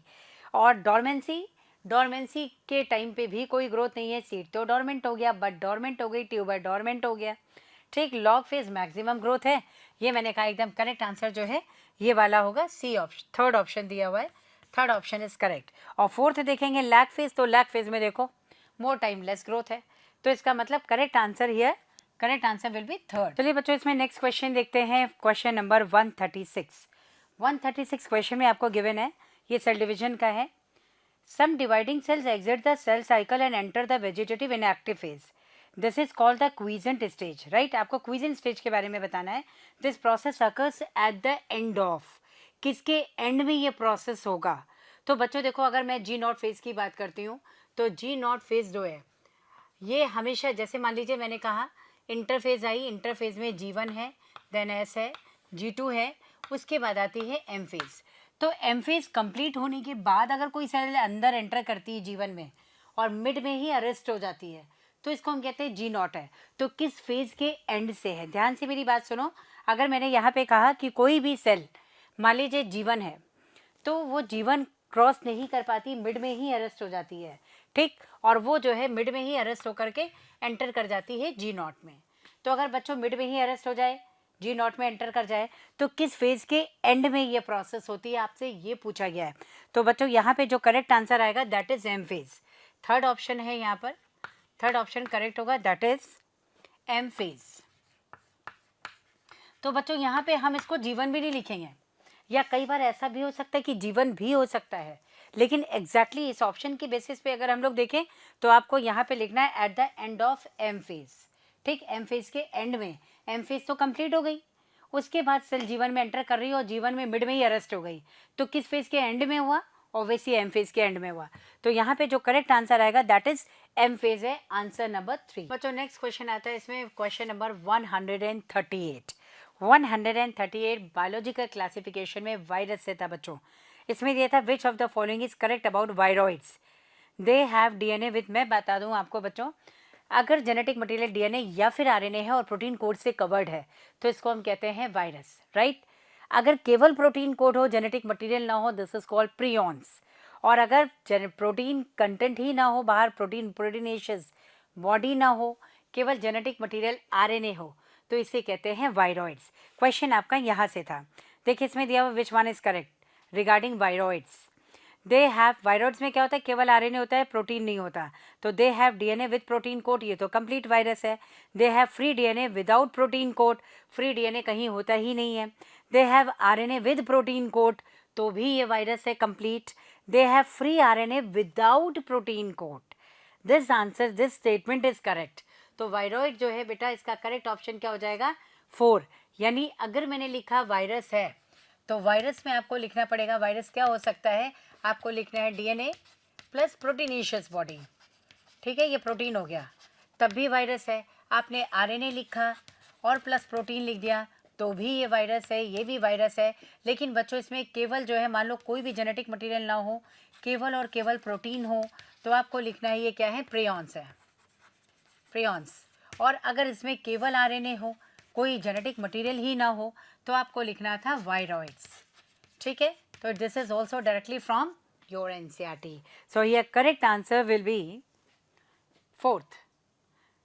सो ये correct answer will be 4th बच्चों। Next question 140 directly from molecular basis of inheritance, जहाँ पे आपको डीएनए का स्ट्रक्चर दिया गया है। 140 में बच्चों देखिए यहाँ पर, विच of the following statement is correct, कौन सा स्टेटमेंट करेक्ट है। Adenine pairs with thymine through 3 hydrogen bond. बच्चों अगर आप डीएनए का स्ट्रक्चर देखोगे, पहली बात तो ये डबल स्ट्रैंडेड स्ट्रक्चर इस तरह से होता है। इसमें अगर आप देखेंगे तो एडेनिन है, थाइमिन है, ग्वानिन है, साइटोसिन है। Adenine always pairs with thymine with 2 hydrogen bonds and guanine always pair with cytosine with 3 hydrogen bond. आपको इसी के रिगार्डिंग करेक्ट आंसर देखना था। Adenine pairs with thymine through 3 hydrogen bond, this is wrong, क्योंकि adenine thymine के बीच में केवल 2 hydrogen bond होते हैं। सेकेंड था adenine does not pair with thymine, ये रॉन्ग है। फिर adenine pairs with thymine through 2 hydrogen bond, तो एडेनिन थाइमिन से 2 हाइड्रोजन बॉन्ड्स के थ्रू अटैच है, इसलिए इसका आंसर जो करेक्ट आंसर होगा बच्चों वो थर्ड होगा, राइट। फोर्थ देखो क्या है, adenine pairs with thymine through 1 hydrogen bond, this is also wrong, क्योंकि एडेनिन थाइमिन के बीच में 2 हाइड्रोजन बॉन्ड, ग्वानिन साइटोसिन के बीच में 3 हाइड्रोजन बॉन्ड्स बनते हैं, तो correct answer will be third. बच्चों 142 अगेन इकोलॉजी से, एनवायरमेंटल इश्यूज से है। मैंने आपसे कहा था 2 ही चीज़ें पूछी जाती हैं जनरली, मॉन्ट्रियल प्रोटोकॉल है और दूसरा क्योटो प्रोटोकॉल है। एक डेट आपसे एनवायरमेंटल वर्ड एनवायरमेंटल डे पे आता है या वर्ड ओजोन डे पे आता है, राइट। तो इस बार जो क्वेश्चन आया है वो मॉन्ट्रियल प्रोटोकॉल से बच्चों। Montreal protocol was signed in 1987 for control of, तो बच्चों ओजोन डिप्लीटिंग सब्सटेंसेस को कंट्रोल करने से रिलेटेड था, जिसको हम लोग शॉर्ट में कहते हैं ODS, right, ozone depleting substances. Generally क्या है, क्लोरोफ्लोरोकार्बन, तो इसको कंट्रोल करने से रिलेटेड था। Release of greenhouse gases first option था रॉन्ग, क्योंकि ग्रीन हाउस के लिए बच्चों क्या है, क्योटो प्रोटोकॉल है, मॉन्ट्रियल नहीं। डिस्पोजल ऑफ ई वेस्ट भी नहीं था। Transport of genetically modified organism from one country to another, ये भी रॉन्ग था। फोर्थ था emission of ozone depleting substances, तो ओजोन डिप्लीटिंग सब्सटेंसेस से रिलेटेड था मॉन्ट्रियल प्रोटोकॉल, सो ये करेक्ट आंसर इज 4। चलिए बच्चों next question 147 again from ecology, और ये इकोसिस्टम से है। इकोसिस्टम में आपको दिया गया in relation to gross primary productivity and net primary productivity of an ecosystem which one of the following statement is correct. तो आपको ग्रॉस प्राइमरी प्रोडक्टिविटी और नेट प्राइमरी प्रोडक्टिविटी को कोरिलेट करना था। बच्चों सबसे पहले तो मैं आपको बता दूं प्राइमरी प्रोडक्टिविटी का मतलब क्या होता है। प्राइमरी प्रोडक्टिविटी का मतलब होता है प्रोडक्टिविटी, प्राइमरी प्रोडक्टिविटी का मतलब होता है बच्चों productivity at producer level, right. Producer level यानी प्लांट्स में हम लोग देखते हैं, तो this is productivity at producer level, now next secondary productivity क्या है। सेकेंडरी प्रोडक्टिविटी है बच्चों प्रोडक्टिविटी एट कंज्यूमर लेवल, यानी एनिमल्स में जो है नए टिश्यूज बन रहे हैं ना, तो कंज्यूमर लेवल पे जब आप देखोगे तो इसे कहते हैं सेकेंडरी प्रोडक्टिविटी, ठीक। तो कंज्यूमर लेवल हो गया। चलिए नेक्स्ट इसमें देखते हैं अगर प्राइमरी प्रोडक्टिविटी हो रही है तो प्राइमरी प्रोडक्टिविटी में ग्रॉस और नेट क्या होता है। ग्रॉस प्राइमरी प्रोडक्टिविटी बच्चों, ग्रॉस प्राइमरी प्रोडक्टिविटी होती है it is total productivity by the plants, यानी it is total food production by the plants. जितनी भी फूड एनर्जी प्लांट्स बना रहे हैं इन्हें हम कहते हैं ग्रॉस प्राइमरी प्रोडक्टिविटी। इसका मतलब है total production of food energy, total production of food energy, right. तो फूड एनर्जी जितनी टोटल प्रोड्यूस हो रही है इसको हम लोग कहते हैं ग्रॉस प्राइमरी प्रोडक्टिविटी। नेक्स्ट बच्चों अगर हमें यहाँ पे जो है नेट प्राइमरी प्रोडक्टिविटी निकालनी है, तो मान लो कोई प्लांट्स है वो फूड बना रहे हैं, तो सारे प्लांट से मिलकर जितना टोटल फूड बनाया वो तो उसकी ग्रॉस प्राइमरी प्रोडक्टिविटी है। और इसके बाद वो प्लांट अपने लिए जो रेस्पिरेशन के थ्रू यूज़ कर लेते हैं उसको माइनस कर दो, तो जो फूड बचा है उसको कहते हैं नेट प्राइमरी प्रोडक्टिविटी।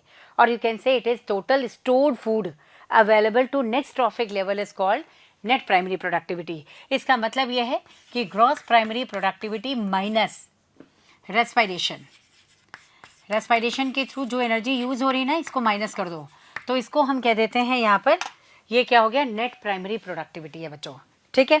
चलिए तो इसमें ऑप्शंस मैच कर लेते हैं फटाफट। आपको ग्रॉस प्राइमरी प्रोडक्टिविटी और नेट प्राइमरी प्रोडक्टिविटी इन दोनों को कोरिलेट करके इसके रिगार्डिंग करेक्ट स्टेटमेंट निकालना है। Gross primary productivity and net primary productivity are one and same, wrong बेटा, ये दोनों सेम नहीं है, आप देख सकते हो दोनों अलग है। सेकंड देखो there is no relationship between gross primary productivity and net primary productivity, this is also wrong because net primary productivity depends on the gross primary productivity, तो रिलेशन है, इससे statement wrong. Gross primary productivity is always less than net primary productivity, बेटा gross primary productivity net NPP से कम नहीं होती, इससे ज़्यादा ही होगी। जीपीपी इससे कम कैसे हो सकती है, हमेशा ज़्यादा होगी। लास्ट है gross primary productivity is always more than net primary productivity, ये सही है। ग्रॉस प्राइमरी प्रोडक्टिविटी जीपीपी हमेशा एनपीपी से ज़्यादा है, तो हियर करेक्ट आंसर इज 4, तो फोर्थ आंसर बच्चों करेक्ट है। चलिए बच्चों नेक्स्ट क्वेश्चन 148 है यहाँ पे जो कि जेनेटिक्स से है। Identify the wrong statement with reference the gene I that control ABO blood group. चलो बच्चों, पहले मैं बता दूं आपको, जो भी ABO ब्लड ग्रुप है, ठीक है, इस ब्लड ग्रुप के लिए बच्चों जीन क्या होता है? आई। इसमें जीन आई होगा। आई जीन के 3 एलील्स होते हैं। 3 एलील्स लिखोगे आप। 3 एलील्स कौन से हैं? एक हो गया IA, दूसरा हो गया IB और तीसरा हो गया IO या स्मॉल आई लिख दो। तो बच्चों इन दोनों में क्या होता है? स्लाइटली डिफरेंट शुगर पॉलीमर होते हैं। तो आप लिखोगे slightly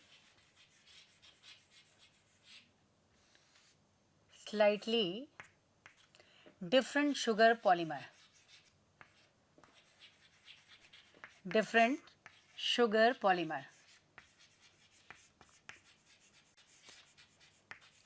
slightly different sugar polymer होते हैं बच्चों, ठीक है।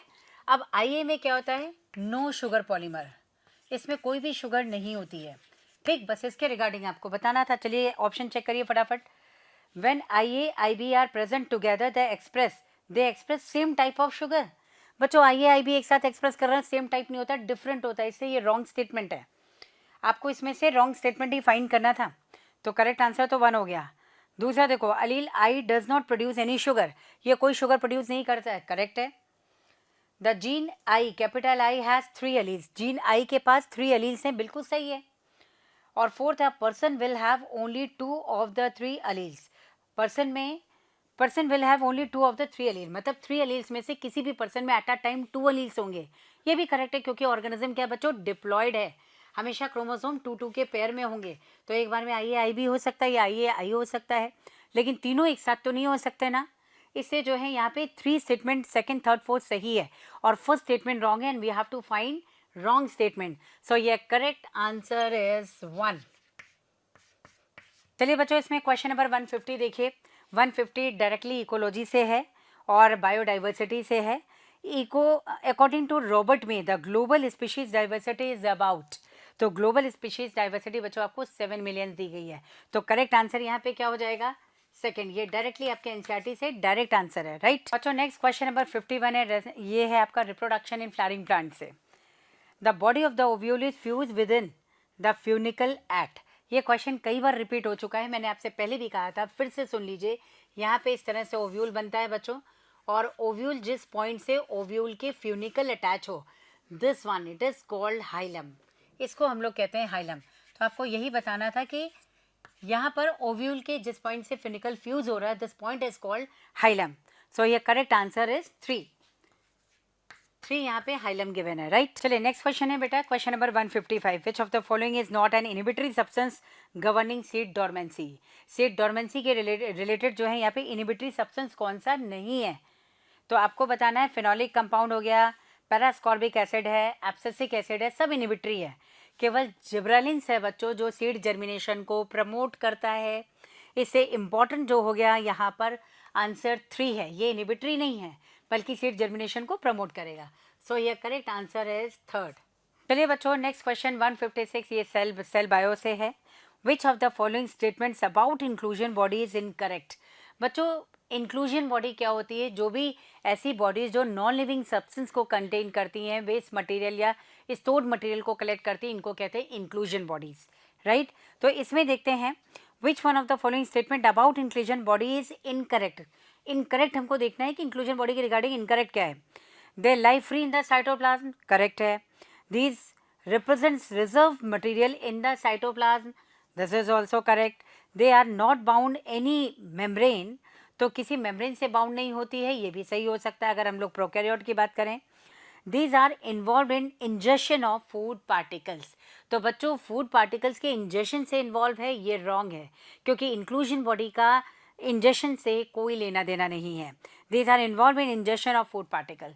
सो यार wrong statement is 4 and we have to find 4th। तो 4th स्टेटमेंट बच्चों यहाँ पे क्या हो जाएगा?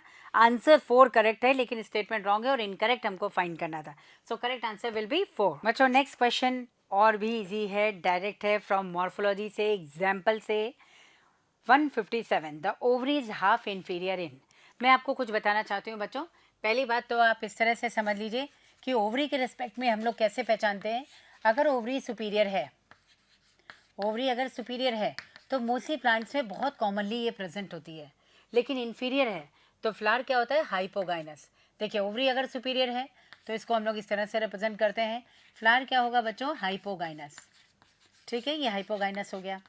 नेक्स्ट अगर जो है हम लोग कहते हैं ओवरी जो है वो इन्फीरियर है, तो इन्फीरियर ओवरी का मतलब होता है बच्चों यहाँ पर कि ओवरी की पोजीशन सबसे लोवेस्ट है और सारे फ्लोरल पार्ट इसके ऊपर से डेवलप हैं, तो इसको हम लोग यहाँ पे रिप्रेजेंट करते हैं, ये गायनेशियम लिख दिया ऊपर की साइड लाइन, मतलब ओवरी की कंडीशन क्या हो गई, inferior with respect to all the floral parts, और इसको हम कहते हैं यहाँ पर फ्लावर क्या हो गया, एपिगाइनस कंडीशन है, एपिगाइनस।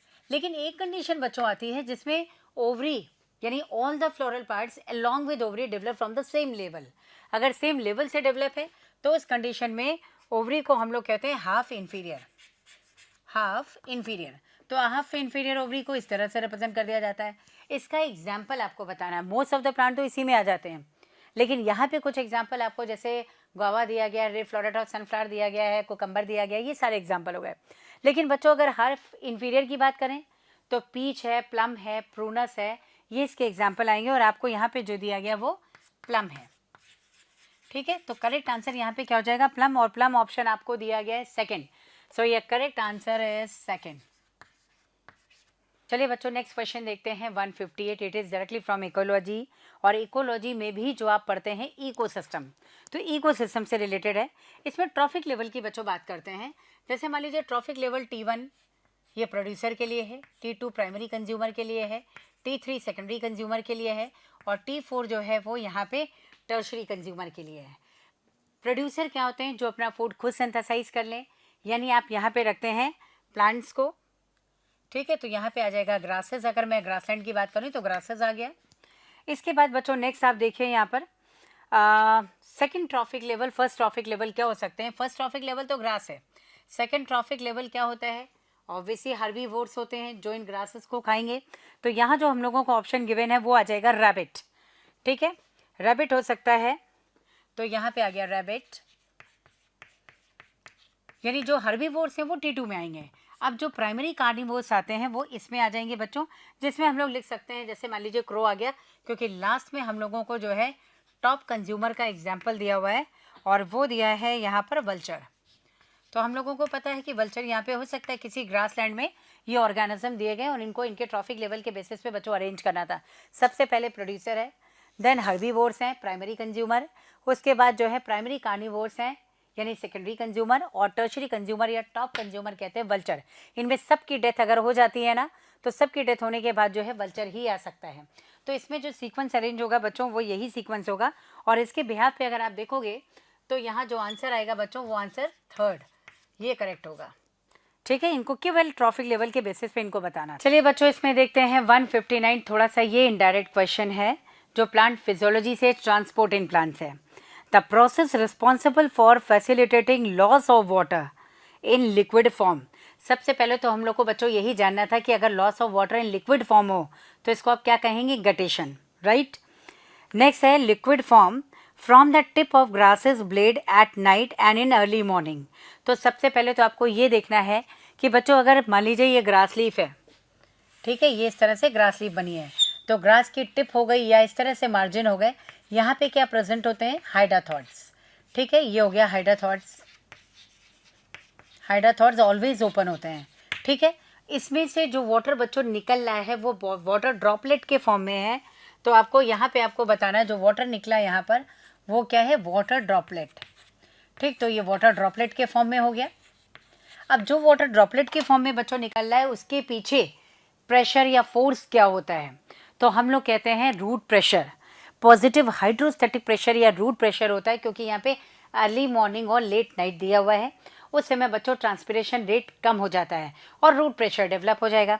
तो आपको बस यहाँ से यही बताना था कि process responsible for facilitating the loss of water in liquid form from the tip of grasses blades at night and in early morning is imbibition है, इम्बिबिशन तो वाटर एब्जॉर्ब करता है, लॉस नहीं। प्लाज्मोलाइसिस है, तो प्लाज्मोलाइसिस कंसेप्ट भी नहीं होगा क्योंकि ड्रॉपलेट के फॉर्म में आपको दे रहा है, और लेट नाइट और अर्ली मॉर्निंग दे रहा है। ट्रांसपिरेशन बच्चों, ट्रांसपिरेशन में वाटर लॉस वेपर के फॉर्म में होता है, ड्रॉपलेट के फॉर्म में नहीं। इसका मतलब यह है कि इसके लिए रिस्पॉन्सिबल कौन है, रूट प्रेशर। देखो रूट प्रेशर होता है क्या है, आप ऐसे लिखेंगे लो ट्रांसपिरेशन,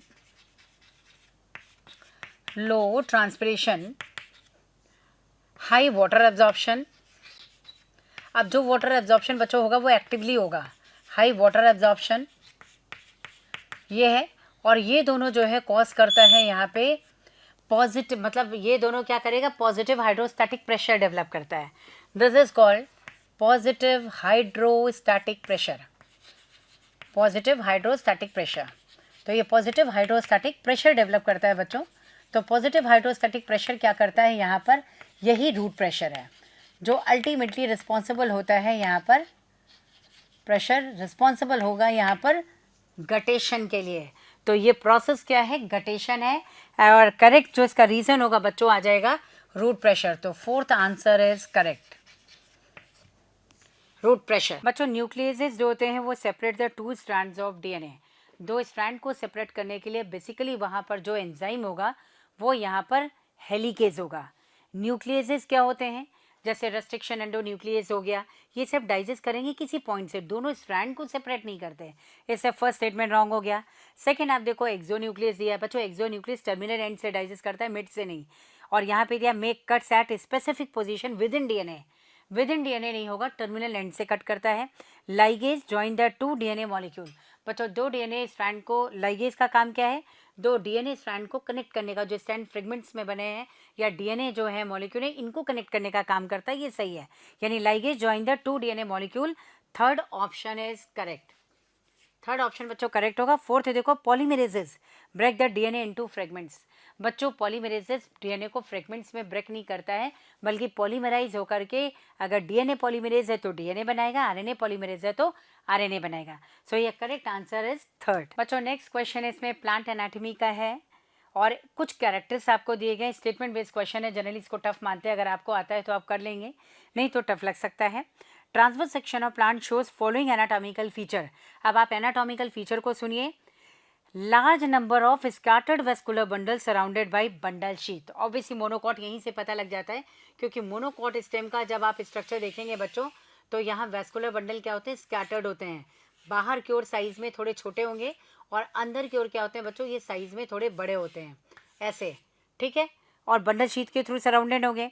सेकेंड दिया लार्ज कॉन्स्पिकुअस पेरेन्काइमेटस ग्राउंड टिश्यू। इसमें जितने भी टिश्यूज बच्चों बीच में प्रेजेंट हैं सबको यहाँ पे हम लोग ग्राउंड टिश्यू कहते हैं। जैसे मान लीजिए पूरा फील्ड है ना, सब ये पूरा ग्राउंड टिश्यू है।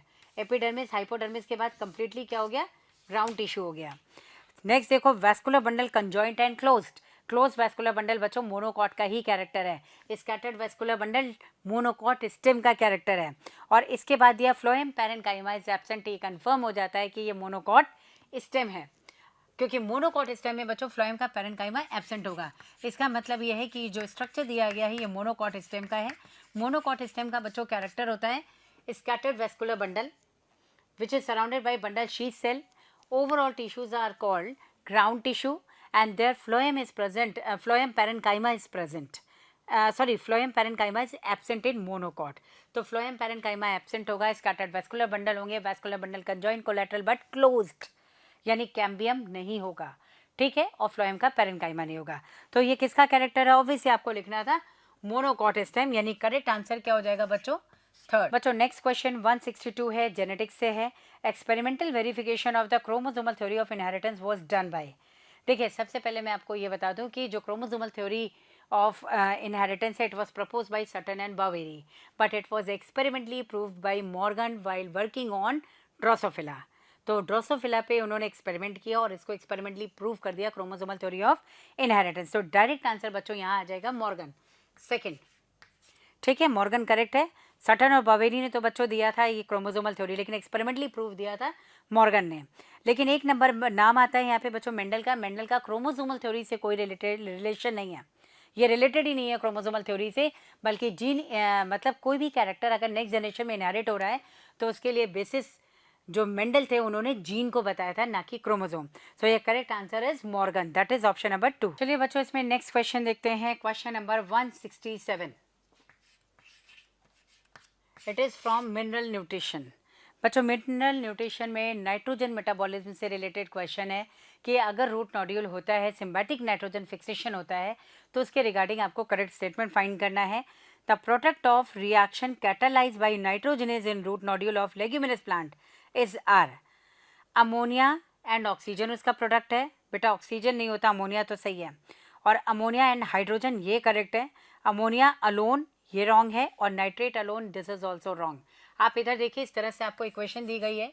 Nitrogen when react with 8 hydrogen means 8 electrons and 8 protons with the help of 16 molecule ATP in the presence of nitrogenase enzyme it forms 2 molecule ammonia. Nitrogen fixation means formation of ammonia plus 2 hydrogen plus 16 ADP and inorganic phosphate. ये जो है इस तरह बन रहा है। तो आप देख सकते हो यहाँ पे प्रोडक्ट क्या मिल रहा है बच्चों। जो प्रोडक्ट मिल रहा है वो मिल रहा है अमोनिया एंड हाइड्रोजन। ठीक है, तो जो करेक्ट ऑप्शन यहाँ पे होगा वो होगा ऑप्शन नंबर 2, यानी करेक्ट आंसर बच्चों जो है वो क्या होगा 2। बच्चों नेक्स्ट क्वेश्चन है क्वेश्चन नंबर 171 और ये भी इकोलॉजी बायोडाइवर्सिटी से है direct question. Which of the following region of the globe exhibit highest species diversity. तो बच्चों हाईएस्ट स्पीशीज डाइवर्सिटी आपको बताना है कहाँ है। Himalayas, Amazon forest, western Ghats of India and Madagascar. तो बच्चों हाईएस्ट बायोडाइवर्सिटी डायरेक्ट आपको याद रखना था अमेजन रेन फॉरेस्ट जो कि यहाँ पे साउथ अमेरिका में है और सबसे ज़्यादा बायोडाइवर्सिटी वहाँ पे होगी। सो here correct answer is second. India में कहते तो ठीक है वेस्टर्न घाट कह सकते थे, बट यहाँ पे ग्लोबली बताना था, इससे करेक्ट आंसर सेकेंड होगा अमेजन रेन फॉरेस्ट या अमेजन फॉरेस्ट दिया हुआ है, राइट। चलिए बच्चों नेक्स्ट क्वेश्चन जो है वो 172 का है। 172 में देखिएगा select the correct match. Correct match आपको सेलेक्ट करना है बच्चों। इसमें फर्स्ट दिया गया है sickle cell anaemia. Sickle cell anaemia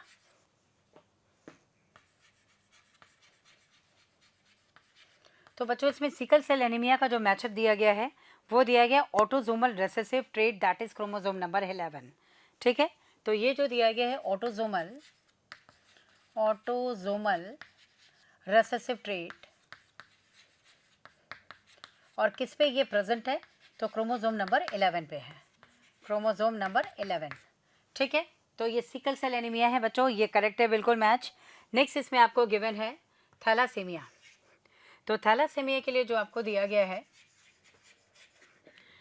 thalassaemia के लिए जो गिवन है इसका मैचअप जो दिया गया है वो दिया गया है एक्सलिंग ट्रेट।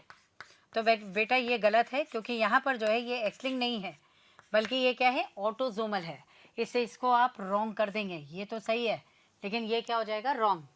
नेक्स्ट देखिए इसमें दिया हुआ है हीमोफीलिया थर्ड। तो हीमोफीलिया को जो मैच किया गया है हीमोफीलिया, तो हीमोफीलिया का बच्चा जो मैचअप दिया गया है वो यहाँ पर दिया गया वाइलिंग ट्रेट। तो ये भी रॉन्ग है क्योंकि ये तो एक्सलिंग है, इससे इसको आपको रॉन्ग कहना है, ये भी रॉन्ग हो गया। नेक्स्ट इसमें फोर्थ ऑप्शन दिया है phenyl ketonuria. Phenyl ketonuria, phenyl ketonuria और इसका मैचअप दिया गया autosomal dominant trait, autosomal dominant trait. तो बच्चों ऑटोजोमल डोमिनेंट ट्रेट तो है ही नहीं, ऑटोजोमल तो है लेकिन डोमिनेंट नहीं है, इससे इसको आप कह देंगे रॉन्ग। तो जो करेक्ट आंसर यहाँ पे आएगा that is answer 1 is correct, right. तो बच्चों यहाँ पे जो है सिकल सेल एनीमिया ये यहाँ पे क्रोमोसोम नंबर 11 पे इसके एबनॉर्मल जीन प्रेजेंट है उसके कारण होता है और ऑटोजोमल रेसेसिव ट्रेट है। तो करेक्ट आंसर विल बी 1। बच्चों नेक्स्ट क्वेश्चन 175 है रिप्रोडक्शन इन फ्लावरिंग प्लांट से है। यहाँ पे दिया गया in water hyacinth and water lily pollination takes place by. बच्चों आपको बताया गया था कि जो हाइड्रोफाइट्स होते हैं उनमें जनरली पॉलिनेशन वाटर के थ्रू होता है, but there are some hydrophytes in which pollination occur by wind और इंसेक्ट्स। तो विंड और इंसेक्ट्स के थ्रू हो सकता है। तो water hyacinth and water lily उसी का एग्जाम्पल है जिसमें अट्रैक्टिव पेटल है, अट्रैक्टिव फ्लावर है, ऑब्वियसली इंसेक्ट के थ्रू या फिर विंड के थ्रू पॉलिनेशन होगा। तो इंसेक्ट्स और विंड ये करेक्ट ऑप्शन है थर्ड। सो ये करेक्ट आंसर इज थर्ड। बच्चों नेक्स्ट क्वेश्चन नंबर 178 है जो कि डायरेक्टली जेनेटिक्स से है, मेंडल से रिलेटेड है कि मेंडल ने 7 पेयर ऑफ कॉन्ट्रास्टिंग ट्रेट्स लेकर के क्रॉस कराया। इसके लिए जो ट्रेट्स थे टोटल 14 थे और कैरेक्टर थे 7। तो 14 ट्रेड्स को क्रॉस कराने के लिए 14 प्लांट्स का उन्होंने सिलेक्शन किया। तो डायरेक्ट क्वेश्चन यहाँ से, how many true breeding pea plant variety did Mendel select as pairs which were similar except in one character with contrasting traits। Same to same NCERT का स्टेटमेंट है, same language में है बच्चों, और यहाँ पे करेक्ट आंसर जाएगा OBC 14। तो ये करेक्ट, यहाँ पे आपको लिखना था 14, so correct answer is 1, right. तो करेक्ट आंसर हो जाएगा 1। चलिए बच्चों नेक्स्ट क्वेश्चन इसमें देखते हैं, question number 179। 179 is again from ecology, which of the following is not an attribute of population। बच्चों इनमें से कौन सा पॉपुलेशन का कैरेक्टर या एट्रीब्यूट नहीं है। तो आप लोगों ने पढ़ा है मॉर्टैलिटी। मॉर्टैलिटी का मतलब होता है टोटल डेथ किसी भी पॉपुलेशन में, पर इंडिविजुअल नहीं देखते हैं, किसी भी पॉपुलेशन में कितनी टोटल डेथ हो रही, दिस इज कॉल्ड मॉर्टैलिटी। तो ये पॉपुलेशन का कैरेक्टर है। किसी पॉपुलेशन में कितनी बर्थ हो रही है ये देखते हैं, जिसे हम कहते हैं नैटालिटी। इसके अलावा सेक्स रेशियो देखा जाता है बच्चों, कितने मेल हैं कितने फीमेल हैं, ये भी पॉपुलेशन का कैरेक्टर है। बट स्पीशीज इंटरैक्शन ये किसी पॉपुलेशन का कैरेक्टर नहीं है बच्चों, ठीक है। तो पॉपुलेशन का आपको बताना था कौन सा एट्रीब्यूट या कैरेक्टर नहीं है, तो सेकंड ऑप्शन करेक्ट होगा, that is species interaction, answer 2, species interaction. चलिए बच्चों इसमें नेक्स्ट क्वेश्चन देखते हैं, इकोलॉजी का क्वेश्चन है, क्वेश्चन नंबर 180। बच्चों इसमें डायरेक्ट क्वेश्चन दिया गया है, snow blindness and arctic region is due to. बेटा आप एंटार्क्टिक रीजन की बात करते हैं जहाँ जो काफ़ी हाइट पर है और जहाँ सनलाइट डायरेक्ट अप्रोच करती है, तो वहाँ पे क्या है, ओजोन डिप्लीशन। ओजोन डिप्लीट हो गई मतलब ओजोन की लेयर क्या हो गई बच्चों, थिन हो गई है। क्लोरोफ्लोरोकार्बन का इतना ज़्यादा इमिशन है कि वो वहाँ पे ओजोन लेयर को डिप्लीट करती है, ओजोन को ऑक्सीजन मोलिक्यूल में कन्वर्ट कर देती है और ओजोन लेयर डिप्लीट हो रही है, राइट। तो ओजोन डिप्लीशन से जो हार्मफुल रेडिएशन आ रहे हैं उसमें से स्पेशली अल्ट्रावायलेट जो बी है रेडिएशन, वो नीचे अर्थ पर आती है और इसके कारण स्नो ब्लाइंडनेस होता है। तो आपको इसी के रिगार्डिंग करेक्ट स्टेटमेंट देना था, high reflection of light from snow. अगर स्नो ब्लाइंडनेस हो रही है एंटार्क्टिक रीजन में तो रीजन क्या है इसका, high reflection of light from snow, snow से लाइट का रिफ्लेक्शन आ रहा है, रॉन्ग। बेटा इसमें कॉर्निया में क्या हो जाती है, इन्फ्लेमेशन हो जाता है, स्वेलिंग हो जाती है, ये है। तो बी वाला देखो second option, damage to retina cause by infrared rays, ये भी रॉन्ग है क्योंकि इसमें बेटा इंफ्रारेड रेज नहीं होती हैं बल्कि अल्ट्रा वायलेट रेज होती हैं। नेक्स्ट देख लो, freezing of fluids in the eye by low temperature, low temperature में आइस का जो फ्लूइड है फ्रीज हो जाता है, ये नहीं होता है। लास्ट ऑप्शन देखो, इन्फ्लेमेशन ऑफ कॉर्निया, ये कॉर्निया का इन्फ्लेमेशन है due to high dose of ultra violet B radiation. तो अल्ट्रा वायलेट बी रेडिएशन का इन्फ्लेमेशन है बच्चों, इससे ये करेक्ट है ऑप्शन नंबर 4। तो यहाँ जो आप आंसर लिखेंगे, आंसर जो करेक्ट होगा 4, डायरेक्ट आपके एनसीईआरटी से बेटा। पहला वाला इसलिए रॉन्ग था क्योंकि आपने high reflection of light from snow लिखा, वो तो डायरेक्ट सनलाइट नीचे आ रही है। डैमेज टू रेटिना, पहली बात तो ये रेटिना को नहीं कॉर्निया को जो है इन्फ्लेमेशन करती है, रॉन्ग है। दूसरा इंफ्रारेड लाइट नहीं है बच्चों, अल्ट्रावायलेट बी लाइट है। थर्ड देखो, फ्रीजिंग ऑफ फ्लूइड इन आई, आई में जो है वो फ्लूइड है वो फ्रीज हो जाता है, ये भी रॉन्ग है। So here only fourth option is correct.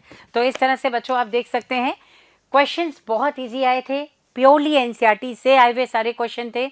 इसमें से क्वेश्चन बाहर एनसीईआरटी के नहीं गए थे, क्वेश्चन काफ़ी सिंपल थे, थोड़े से ट्रिकी थे, लेकिन अगर आपने अच्छे से पढ़ा तो आई होप कि आपने बहुत अच्छा कर रखा होगा और आप लोग इस तरह से समझ सकते हो बच्चों, आपको एनसीईआरटी के बाहर ज़्यादा जाना ही नहीं है, हार्डली 5 to 10%, इसके बाद आपको इससे बाहर नहीं निकलना है। So hope for the best, thank you.